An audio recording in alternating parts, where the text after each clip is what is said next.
আসসালামু আলাইকুম। এটিএন বাংলা গ্রামগঞ্জের খবরে সবাইকে স্বাগত জানাচ্ছি। আমি ভাবনা আহমেদ। শুরুতেই বিআরবি কেবল সংবাদ শিরোনাম। জুলাই গণহত্যার দায়ে শেখ হাসিনা ও আসাদুজ্জামান খান কামালের মৃত্যুদণ্ড, সম্পদ বাজেয়াপ্তের আদেশ। সাবেক আইজিপি আব্দুল্লাহ আল মামুনের ৫ বছরের কারাদণ্ড। ট্রাইব্যুনালের রায়ে সন্তোষ প্রকাশ করেছে জুলাই গণ আন্দোলনে আহত ও শহীদ পরিবারের সদস্যরা। অন্তর্বর্তী সরকারের মেয়াদেই রায় কার্যকরের দাবি। শেখ হাসিনাকে ফাঁসির আদেশ দেওয়ায় দেশের বিভিন্ন স্থানে আনন্দ মিছিল, মিষ্টি বিতরণ।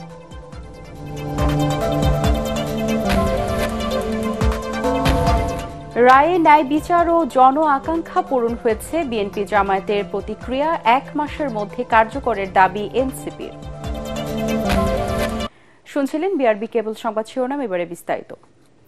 ২৪শে জুলাই আগস্টে সংঘটিত গণহত্যার দায়ে মানবতা বিরোধী অপরাধের মামলায় সাবেক প্রধানমন্ত্রী শেখ হাসিনা ও সাবেক স্বরাষ্ট্রমন্ত্রী আসাদুজ্জামান খান কামালকে মৃত্যুদণ্ডের আদেশ দিয়েছেন আন্তর্জাতিক অপরাধ ট্রাইব্যুনাল। একই সঙ্গে এই মামলার রাজসাক্ষী সাবেক আইজিপি চৌধুরী আব্দুল্লাহ আল মামুনকে ৫ বছরের কারাদণ্ড দেওয়া হয়েছে। গণ অভ্যুত্থানের সময় হত্যাকাণ্ড সহ মানবতা বিরোধী অপরাধের ঘটনায় করা এটিই প্রথম মামলা, যার রায় হল আজ। ২ ঘণ্টা ১০ মিনিটে রায়ের সংক্ষিপ্ত অংশ পড়া শেষে দুপুর ২টা ৫০ মিনিটে শেখ হাসিনা ও আসাদুজ্জামান খান কামালের বিরুদ্ধে আবু সাইদ হত্যা, চানখারপুলে ৬ জনকে হত্যা, আশুলিয়ায় লাশ পোড়ানো ও উস্কানি মারণাস্ত্র ব্যবহারের নির্দেশের ৪টি অভিযোগে মৃত্যুদণ্ডের আদেশ দেন ট্রাইব্যুনাল। আর প্রথম অভিযোগে শেখ হাসিনাকে আমৃত্যু কারাদণ্ড দেয় ট্রাইব্যুনাল। এদিকে জুলাই গণহত্যার দায়ে মানবতা বিরোধী অপরাধের মামলায় দোষ স্বীকার করে রাজসাক্ষী হওয়ায় সাবেক আইজিপি চৌধুরী আব্দুল্লাহ আল মামুনকে ৫ বছরের কারাদণ্ড দিয়েছে আন্তর্জাতিক অপরাধ ট্রাইব্যুনাল। এই বিচারের স্বচ্ছতা নিয়ে, এই বিচারে কোনো ইনজাস্টিস হয়েছে, কোনো জায়গায় মিথ্যা সাক্ষ্য দেওয়া আছে, এই অভিযোগ কেউ কখনো করেনি, করতে পারবেও না। গোটা দুনিয়ার সামনে এই বিচার হয়েছে, আপনারা সাক্ষী ছিলেন, আমরা কখনো কখনো এগুলো লাইভ টেলিকাস্ট করেছি। পৃথিবীর সবার কাছে আমাদের ওপেন চ্যালেঞ্জ, এই বিচার প্রক্রিয়া স্বচ্ছ ছিল, নিরপেক্ষ ছিল, প্রত্যেকেই আইন অনুযায়ী কাজ করেছেন এবং এইখানে যে কোয়ালিটির এভিডেন্স দাখিল করা হয়েছে, আমরা আবারও চ্যালেঞ্জ করছি, দুনিয়ার যে প্রান্তে খুশি সেখানে যান, যে কোনো আদালতে এভিডেন্স গিয়ে হাজির করেন, এই অপরাধীদের একই ধরনের শাস্তি হবে বলে আমরা বিশ্বাস করি। টপ কমান্ডারদের দায় যেখানে প্রমাণিত হয়েছে, সেটি পরবর্তীতে নিচের টায়ারের যে সমস্ত কমান্ডাররা আছেন বা ব্যক্তিরা যারা ক্রাইমস এগেইনস্ট হিউম্যানিটির সাথে সম্পৃক্ত, তাদের অপরাধ প্রমাণের ক্ষেত্রে ডেফিনেটলি একটা জুডিশিয়াল ডিসিশন হিসেবে এই রায়টি কাজ করবে এবং সেটা যথা নিয়মে যতটুকু প্রয়োগযোগ্য হবে সেভাবেই প্রয়োগযোগ্য হবে। তবে প্রত্যেকটি মামলায় প্রত্যেকটা আসামির বিরুদ্ধে এভিডেন্সগুলো স্বতন্ত্রভাবেই দেয়া হবে। এই রায়টা ভিন্নভাবে হইলেও হইতে পারত, হয়নি, যেটা আমার বিপক্ষে গিয়েছে, সেজন্য আমি ক্ষুব্ধ, আমি আমার ভিতরে কষ্ট লালন করতেছি। যতক্ষণ পর্যন্ত আমার ক্লায়েন্টরা এসে মাননীয় ট্রাইব্যুনালে সারেন্ডার করবেন অথবা তারা কোনোভাবে গ্রেপ্তার হবেন, এর আগ পর্যন্ত কোনো এপিলেট ডিভিশনে যাওয়ার কোনো সুযোগ নেই। রায়ে সন্তোষ প্রকাশ করেছেন জুলাই যোদ্ধাদের পরিবারের সদস্যরা। দ্রুত সাজাপ্রাপ্ত পলাতক আসামি শেখ হাসিনা ও আসাদুজ্জামান খান কামালকে দেশে ফিরিয়ে এনে রায় কার্যকরের দাবি জানিয়েছেন তারা। তাহলেই কেবল জুলাই শহীদদের আত্মার শান্তি পাবে। আমার কাঁধে আমার সন্তানের লাশ, আমি বুঝি আর একমাত্র যে সৃষ্টিকর্তা সেই বুঝে কেন আমাদেরকে জীবন দিতে হলো।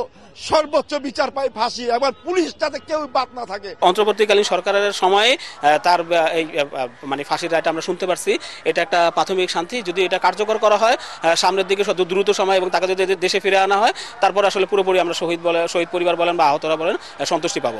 এই রায়ে আমরা আপাতত খুশি, বাট যতদিন না দেখতে পারতেছি এই রায়ের বাস্তবায়ন হচ্ছে, যে শেখ হাসিনার ফাঁসিতে যতদিন না ঝুলাইতে পারতেছি, ততদিন আমাদের মানে মনের রাগ যে একটা আছে ওটা কমবে না।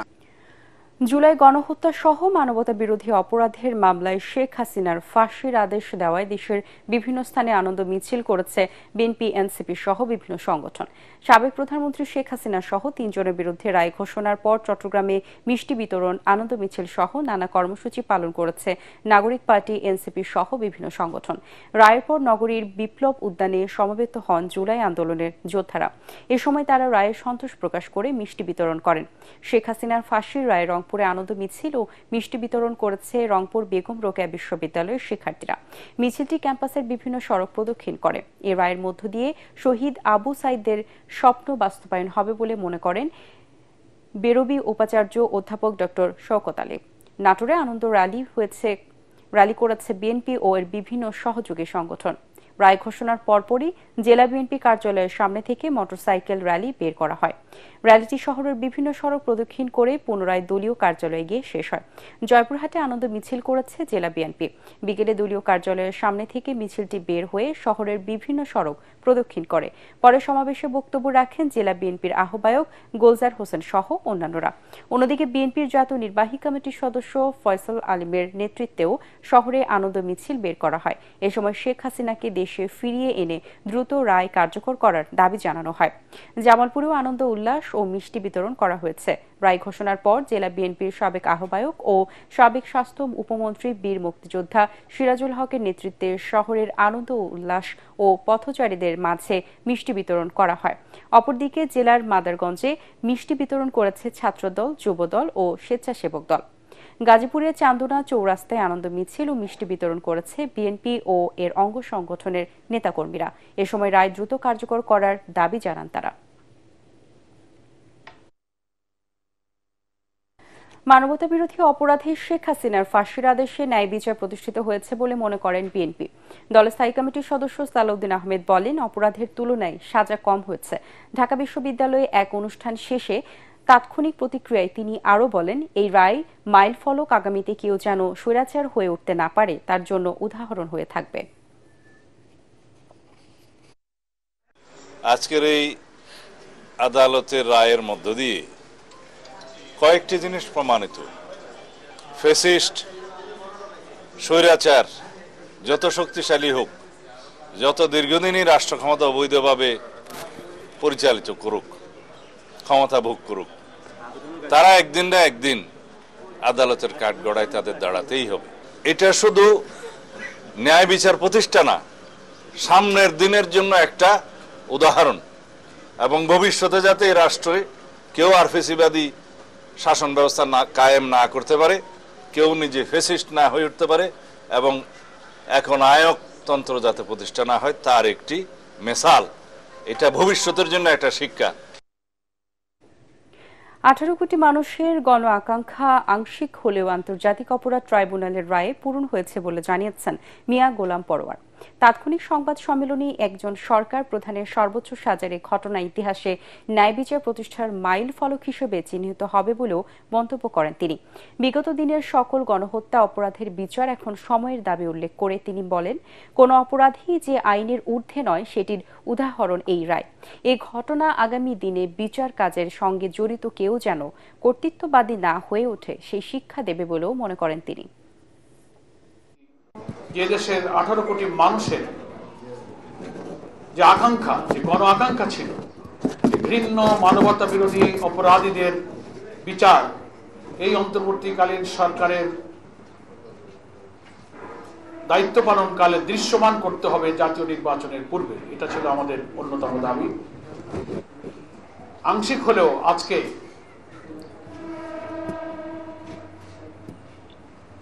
ট্রাইব্যুনালের রায়ের মধ্য দিয়ে সেই জাতির আশাটা কিছুটা পূর্ণ হয়েছে। অতি দ্রুত সময়ের মধ্যে শেখ হাসিনা ফাঁসির রায় কার্যকরের দাবি জানিয়েছেন এনসিপির সদস্য সচিব আক্তার হোসেন।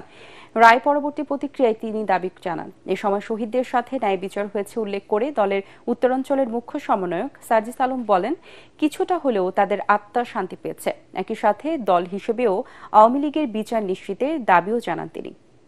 সরকারের কাছে আহ্বান জানাই, অতি দ্রুত সময়ের মধ্যে আজকের ঘোষিত রায় সরকারকে কার্যকর করতে হবে, এবং ভারত সরকারের কাছে আমরা আহ্বান জানাই যে খুনি শেখ হাসিনা বাংলাদেশের মানুষের উপরে গণহত্যা চালিয়েছে, মানবতা বিরোধী অপরাধ করেছে, তাকে ভারতে আশ্রয় না দিয়ে বাংলাদেশের বিচার ব্যবস্থার কাছে তারা সুপর্দ করবে।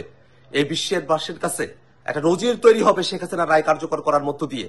কিছুটা হলেও আমাদের শহীদেরা যারা ছিল, যারা তাদের জীবন হারিয়েছে এই দীর্ঘ সময়ে, তাদের আত্মার শান্তি পেয়েছে এবং ন্যায় বিচার প্রতিষ্ঠা হয়েছে। খুনি হাসিনাকে ভারত থেকে অতি দ্রুত সময়ের মধ্যে বাংলাদেশে নিয়ে এসে এই রায় কার্যকর করতে হবে। শেখ হাসিনার ফাঁসি অনতিবিলম্বে কার্যকর করার দাবি জানিয়েছেন বিএনপির স্বেচ্ছাসেবক বিষয়ক সম্পাদক মীর শরফত আলী সপু। মুন্সিগঞ্জের শ্রীনগর ছনবাড়ি বাসস্ট্যান্ডে শান্তি র্যালি ও আওয়ামী লীগের বিশৃঙ্খলা রোধে অনুষ্ঠিত অবস্থান কর্মসূচি শেষে সপু বলেন, খুনি হাসিনাকে ভারত থেকে এনে রায় কার্যকর করতে হবে। সন্ত্রাসী কার্যক্রম চালিয়ে কোনো লাভ হবে না। অনুষ্ঠানে মুন্সিগঞ্জ জেলা বিএনপির আহ্বায়ক সদস্য মমিন আলী, আওলাদ হোসেন উজ্জ্বল, জসিমুল্লাহ সহ বিভিন্ন ও অঙ্গ সংগঠনের নেতাকর্মীরা উপস্থিত ছিলেন। আমাদের ভারতে দেশে অবস্থান করছে, সেখান থেকে তাকে ধরে নিয়ে আসে ফাঁসি কার্য করার জন্য আমরা জোর আবেদন জানাচ্ছি। যতই তাল বাহানা করুক, ফেসিবাদ পটকাবাজি করুক আর বোমাবাজি করুক, কোনো লাভ হবে না। বাংলাদেশে সময় মতো নির্বাচন হবে এবং শেখ হাসিনার ফাঁসির রায় কার্যকরিত হবে। ভূ রাজনীতির ষড়যন্ত্র থেকে বের হয়ে আসার একমাত্র উপায় হলো নির্বাচন। নির্বাচন না হলে বাংলাদেশের অস্তিত্ব থাকবে না বলে মন্তব্য করেছেন বিএনপির ভাইস চেয়ারম্যান, সাবেক মন্ত্রী ও নোয়াখালী ৩ বেগমগঞ্জ আসনের বিএনপি মনোনীত প্রার্থী বরকতুল্লাহ বুলু। রোববার বেগমগঞ্জের আলাইয়াপুর ইউনিয়নের ২৪ জুলাই শহীদ সহ গত ১৭ বছর আওয়ামী লীগের হাতে নিহতদের কবর জিয়ারত ও গণসংযোগ শেষে সাংবাদিকদের এসব কথা বলেন তিনি। এ সময় বরকতুল্লাহ বুলুর সহধর্মিণী ও বিএনপি নেত্রী শামীমা বরকত লাকি, বেগমগঞ্জ উপজেলা বিএনপির আহ্বায়ক কামাখ্যা চন্দ্র দাস ও সদস্য সচিব মাহফুজুল হক আবেদ সহ দলের বিভিন্ন অঙ্গ ও সহযোগী সংগঠনের নেতারা উপস্থিত ছিলেন। সিলেট নগরীর পাঠানটুলা এলাকায় নবাবী মসজিদের পাশে একটি ব্যবসা প্রতিষ্ঠান ও গাড়ি মেরামতের দোকানে আগুন লাগার ঘটনা ঘটেছে। রোববার দিবাগত রাতে ১:৩০টার দিকে এই ঘটনা ঘটে। খবর পেয়ে ফায়ার সার্ভিসের ৬টি ইউনিট ঘটনাস্থলে গিয়ে এলাকাবাসীর সহায়তায় ভোরের দিকে আগুন নিয়ন্ত্রণে আনে। এতে বেশ কয়েকটি দোকান ও গাড়ি পুড়ে গেছে। তবে এই ঘটনায় কেউ হতাহত হওয়ার খবর পাওয়া যায়নি। বিষয়টি দুর্ঘটনা নাকি দুর্বৃত্তদের কাজ তা খতিয়ে দেখছে পুলিশ। হবিগঞ্জে ৩.৫ কোটি টাকার অবৈধ ভারতীয় পণ্য জব্দ করেছে বিজিবি। এসব পণ্যের মধ্যে রয়েছে ভারতীয় শাড়ি, ফুচকা ও বিভিন্ন ধরনের কসমেটিক্স। ভোরে ঢাকা সিলেট মহাসড়কে চুনারু ঘাটের সাতছড়িতে ২টি ট্রাক ও একটি কাভার্ড ভ্যানে অভিযান চালিয়ে এসব পণ্য জব্দ করা হয়। দুপুরে ৫৫ বিজিবি কার্যালয়ে প্রেস ব্রিফিংয়ে বিষয়টি নিশ্চিত করেন ব্যাটালিয়নের অধিনায়ক লেফটেন্যান্ট কর্নেল তানজিলুর রহমান।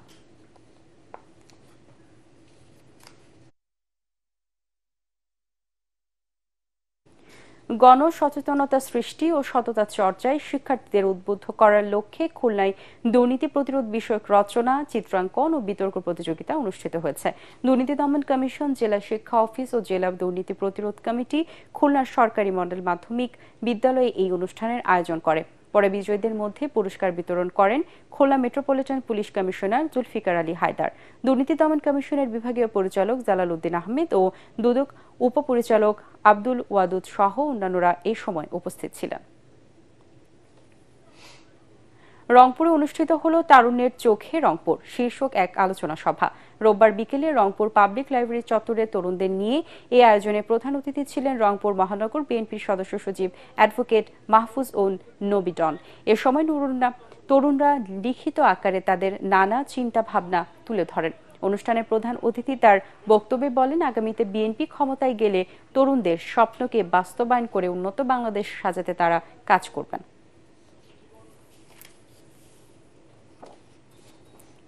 পরবর্তী সংবাদ দেখার আমন্ত্রণ জানিয়ে এখনকার মতো শেষ করছি। এটিএন বাংলার সংবাদ ইউটিউবে দেখতে ব্রাউজ করুন youtube/ATN বাংলা নিউজ। ধন্যবাদ সবাইকে।